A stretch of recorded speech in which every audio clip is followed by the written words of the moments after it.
નમસ્તે વિદ્યાર્થી મિત્રો, ચાલો આજે આપણે ફરી વખત શરૂઆત કરવા જઈ રહ્યા છીએ ચાલુ કાળની. તો આજે ત્રણ કાળ જે છે તે જોવાના છે. 3 કન્ટિન્યુઅસ ટેન્સ. તો આ ત્રણ કાળ જે છે તેની સંપૂર્ણ માહિતી મેળવવાની છે. આપણે જો કોઈ પણ પ્રકારની સમસ્યા ત્રણ કાળની અંદર છે તો આજે છેલ્લે સુધી બન્યા રહો, કેમ કે અપ ટુ ડેટ પહેલેથી છેલ્લે સુધીની બધી જ માહિતી અહીં મળવાની છે. તો પ્રથમ ચર્ચા કરીએ કે કાળ શું છે. તો કે આ ચાલુ કાળ જે છે, કયા કાળ? તો કે ત્રણ ચાલુ કાળ જે છે તેની ચર્ચા કરીએ. તો આ ત્રણ કાળ જે ચાલુ છે તેની માહિતી મેળવી શકો છો. તો ચાલુ વર્તમાન કાળની વાત કરીએ, એટલે કે પ્રેઝન્ટ કન્ટિન્યુઅસ ટેન્સ. તો જ્યારે આપણે ચર્ચા કરી રહ્યા છીએ, આપણી નજરની સમક્ષ કોઈ ક્રિયા ચાલુ છે તેવું દર્શાવવા માટે વપરાતો કાળ એટલે ચાલુ વર્તમાન કાળ. અહીંયા આપણને કહ્યું છે કે ચાલુ વર્તમાન કાળનો ઉપયોગ અત્યારે કોઈ ક્રિયા ચાલી રહી હોય તે દર્શાવવા માટે થાય છે. અત્યારે જ્યારે આપણે ચર્ચા કરીએ છીએ ત્યારે કોઈ ક્રિયા ચાલુ છે તેવું દર્શાવવું હોય ત્યારે આ વપરાય છે. ત્યાર પછી ચાલુ ભૂતકાળની ચર્ચા કરીએ. તો ચાલુ ભૂતકાળનો ઉપયોગ શું છે? તો કે ભૂતકાળમાં કોઈ એક સમયે કોઈ ક્રિયા ચાલુ હતી તેવું દર્શાવવા માટે વપરાતો કાળ એટલે ચાલુ ભૂતકાળ. આપણે કે ગઈકાલે હું રમત રમી રહ્યો હતો, ગઈકાલે હું ચોપડી વાંચતો હતો.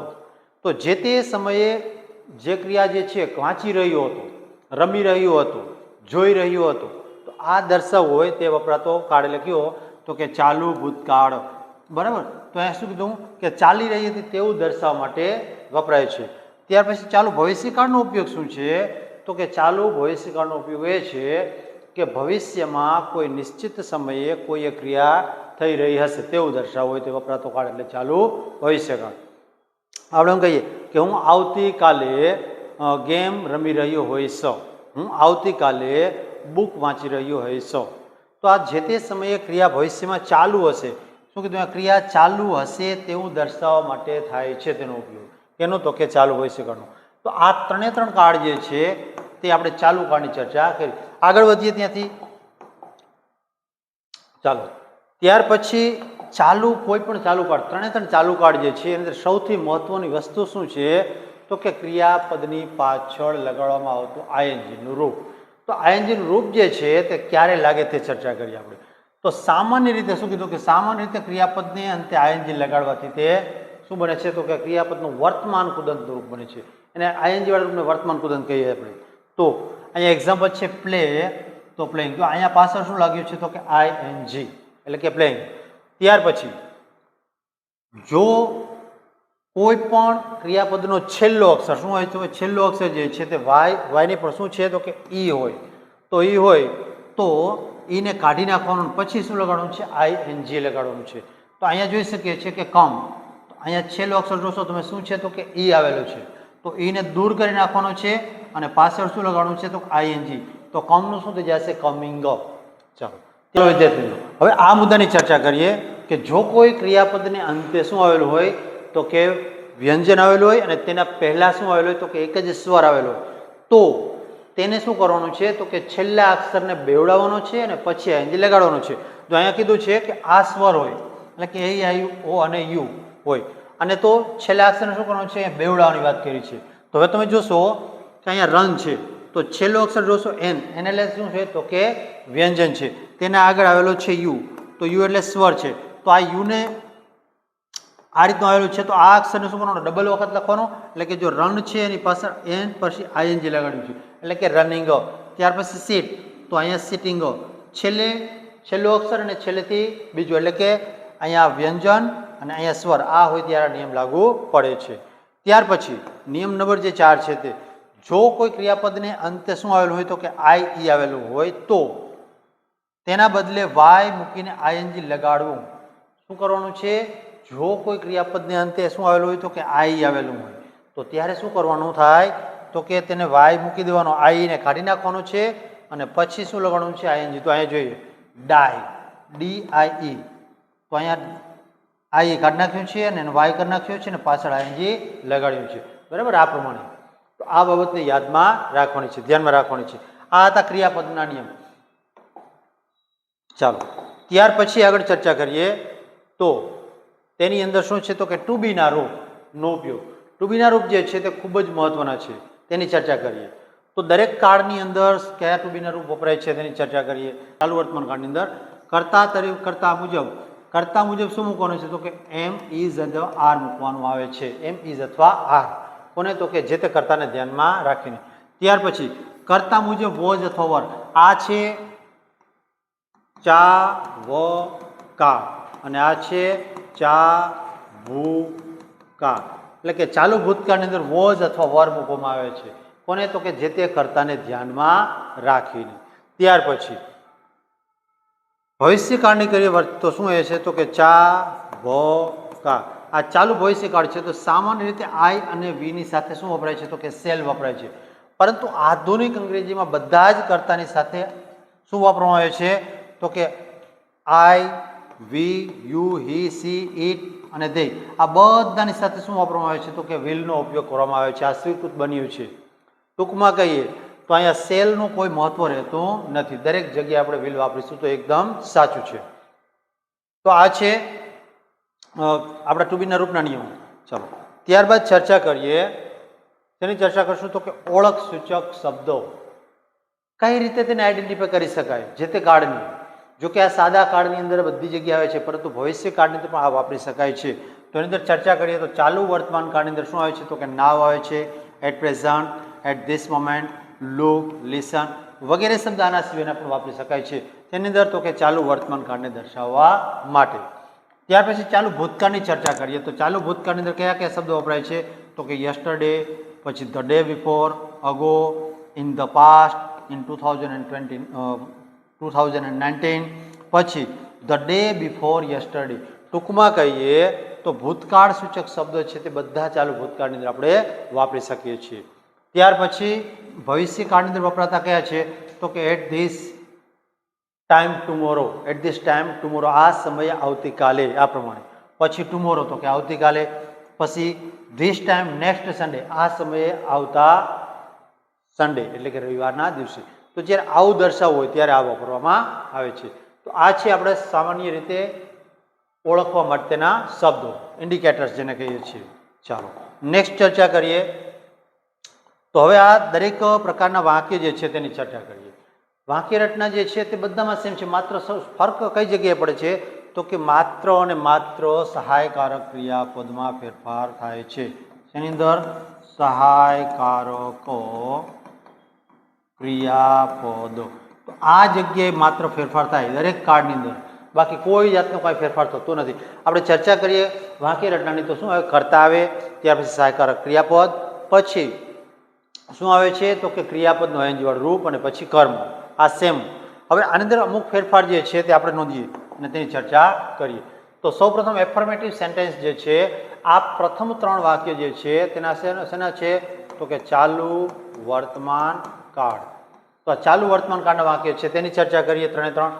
સૌપ્રથમ એફર્મેટિવ એટલે કે હકાર વાક્ય છે તે, એમાં કર્તા, પછી એમ ઇઝ અથવા આર, વર્બ પ્લસ આઈએનજી એટલે કે ક્રિયાપદ પ્લસ કર્મ અને છેલ્લે અન્ય શબ્દો હોય તો મૂકવાના છે, નહીં તો જરૂર નથી. એનું એક્ઝામ્પલ લઈએ તો કર્તા તરીકે માની લો કે આપણે લખીએ આઈ, પછી આઈની સાથે શું વપરાય? તો કે એમ, આઈ એમ. વર્બ જે છે તે આપણે લઈએ રીડિંગ, આઈ એમ રીડિંગ.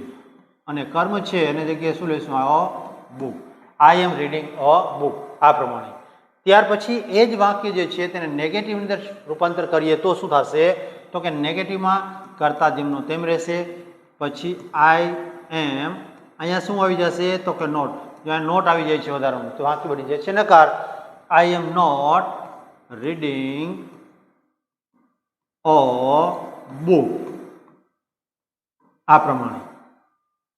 ત્યાર પછી આ જ વાક્ય છે તેને ઇન્ટ્રોગેટિવ એટલે કે પ્રશ્નાર્થમાં રૂપાંતર કરીએ તો કઈ રીતે થશે? તો કે જે સહાયકારક ક્રિયાપદ છે તે આગળ આવી જશે અને કર્તા છે તે પાછળ જતો રહેશે. તો અહીંયા એમ છે તે આગળ આવી જશે, એમ આઈ રીડિંગ અ બુક, આ પ્રમાણે. તો આ છે વિદ્યાર્થી મિત્રો કેના વાક્ય? તો કે ચાલુ વર્તમાન કાળના ત્રણ પ્રકારના વાક્યો, હકાર, નકાર અને પ્રશ્નાર્થ. હવે ત્યાર પછી આ ત્રણ જે વાક્ય રચના છે તે શેની છે? તો કે ચા ભૂ કા, ચાલુ ભૂતકાળની વાક્ય રચના. તો તેની ચર્ચા સૌપ્રથમ એફર્મેટિવ છે તેની અંદર અહીંયા આપણે જોઈ શકીએ છીએ કે સહાયકારક ક્રિયાપદ તરીકે શું વપરાય છે? વોઝ અથવા વર વપરાય છે. તો તે જે તે કર્તાને ધ્યાનમાં રાખીને આપણે વાપરીશું. એનું એક્ઝામ્પલ લઈએ. કર્તા તરીકે લઈએ આપણે માની લઈએ કે શિવજી, શિવજી. તો શિવજીની સાથે શું વપરાય? તો કે વોઝ કહેવાય, તો કે આવશે વોઝ. શિવજી વોઝ. આપણે અહીંયા સહાયકારક ક્રિયાપદ આ વોઝ મૂક્યું છે. પછી ક્રિયાપદ, મુખ્ય ક્રિયાપદ તરીકે આપણે લઈએ eating. EATING, eating an apple. Shivji was eating an apple. Shivji સફરજન ખાઈ રહ્યો હતો જે તે સમયે. હવે વાક્ય જે છે નેગેટિવની ચર્ચા કરીએ તો નેગેટિવમાં શું થઈ જશે? તો કે આ જ વાક્યને નેગેટિવમાં રૂપાંતર કરીએ તો આપણે કહીએ શિવજી વોઝ, અહીંયા શું આવી જશે? Not. Shivji was not eating an apple. ચાલો, ત્યાર પછી વાક્યની ચર્ચા કરીએ તો ઇન્ટ્રોગેટિવ એટલે કે પ્રશ્નાર્થ વાક્ય છે તેની ચર્ચા કરીએ તો એની અંદર વોઝ અથવા વર છે તે આગળ આવી જાય છે. તો અહીંયા શું કહીશું આપણે? વોઝ શિવજી શું આવશે? Eating an apple. ચાલો, તો આ રીતે તે પ્રશ્નાર્થમાં રૂપાંતર થાય છે. હવે ત્યાર પછી ચર્ચા કરીએ તો પ્રેઝન્ટ પણ ફ્યુચર કન્ટિન્યુઅસ ટેન્સ જે છે તેના વાક્યની ચર્ચા કરીએ. તો આ છે આપણી પાસે ફ્યુચર કન્ટિન્યુઅસ ટેન્સના વાક્યની વાક્ય રચના. તો આ છે શું છે? તો કે ચા, ભ અને કા. ચા ભવિષ્યકાળ, બરાબર. તો અહીંયા એફર્મેટિવ સેન્ટેન્સ છે તેની ચર્ચા કરીએ પ્રથમ. તો સૌ પ્રથમ કર્તા તરીકે આપણે લઈએ, માની લો કે આપણે લઈએ કે સી, પછી અહીંયા કહીશું વિલ, અહીંયા શું આવી જશે? Be. She will be making. અહીંયા શું લઈશું આપણે? She will be making a dish. બરાબર, she will be making a dish. ચાલો, હવે એ જ વાક્યને નેગેટિવમાં રૂપાંતર કરીએ તો શું થશે? તો અહીંયા કહીશું કે she will not be making a dish. ચાલો, આ થઈ ગયું નકાર વાક્ય. હવે આ જ વાક્યને આપણે ઇન્ટ્રોગેટિવ એટલે કે પ્રશ્નાર્થમાં રૂપાંતર કરીએ તો શું આવી જશે?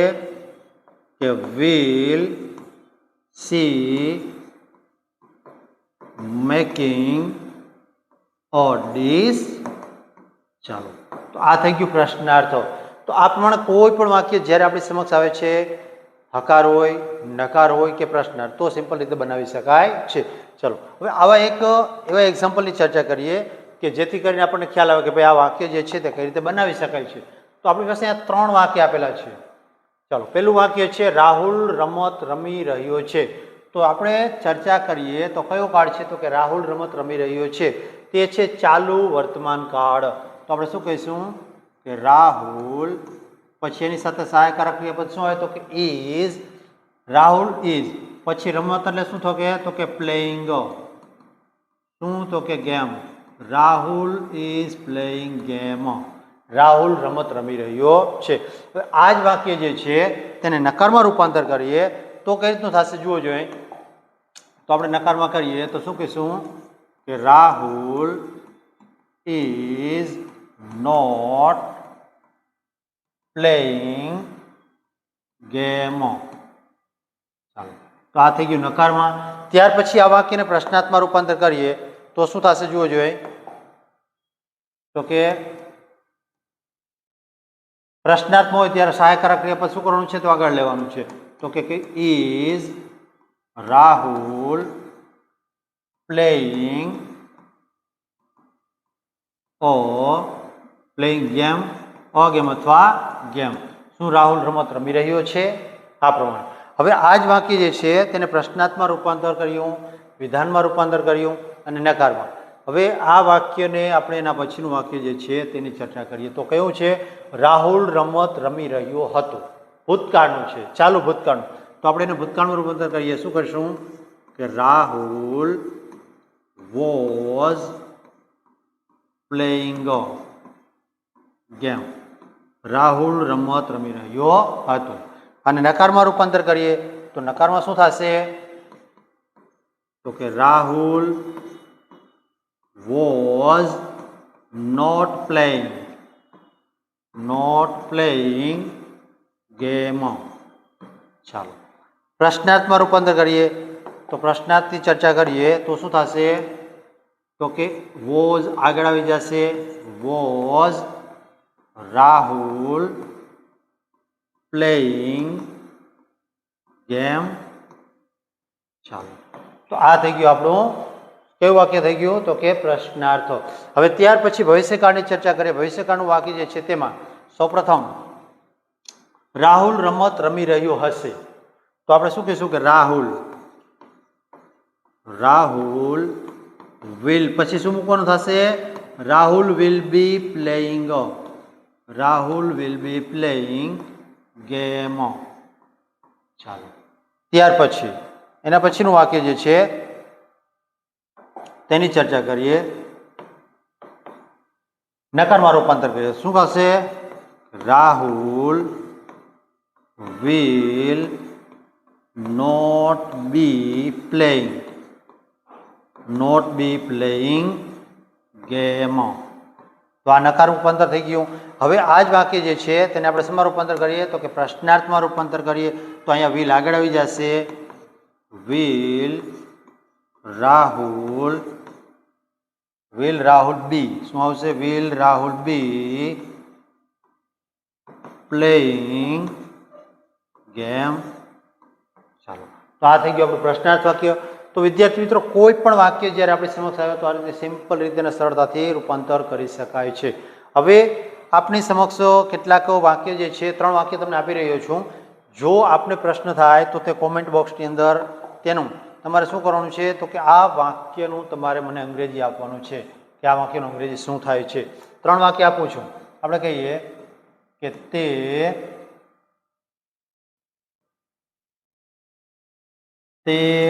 કવિતા ગાઈ રહી છે તે કવિતા ગાઈ રહી છે પછી બીજું વાક્ય તમે મેચ જોઈ રહ્યા હતા આ બીજું ત્યાર પછી ત્રીજું વાક્ય આવું છે કે હું શું કરીશ હું તો કે હું વાંચી રહ્યો હોઈશ તો આ 3 વાક્ય છે વિદ્યાર્થી મિત્રો આ 3 વાક્યો જે છે તેનું તમારે ડિસ્ક્રિપ્શન બોક્સની અંદર કે કોમેન્ટ બોક્સની અંદર અંગ્રેજી લખીને મોકલવાનું છે તો આ છે આપણો આજનો આ કાર્ડ બરાબર હવે ત્યાર પછી વિદ્યાર્થી મિત્રો આપણે જો આપ મારી ચેનલને શેર નથી કરી સબસ્ક્રાઈબ નથી કરી તો ચોક્કસ શેર કરો અને સબસ્ક્રાઈબ કરો અને વિડીયો પસંદ આવે તો ચોક્કસ લાઈક કરતા રહો ચાલો આપ સૌને અંગ્રેજીની અંદર આવડી જાય સારામાં સારા પરફોર્મન્સ કરો એવી શુભેચ્છાની સાથે જય હિન્દ અને જય ભારત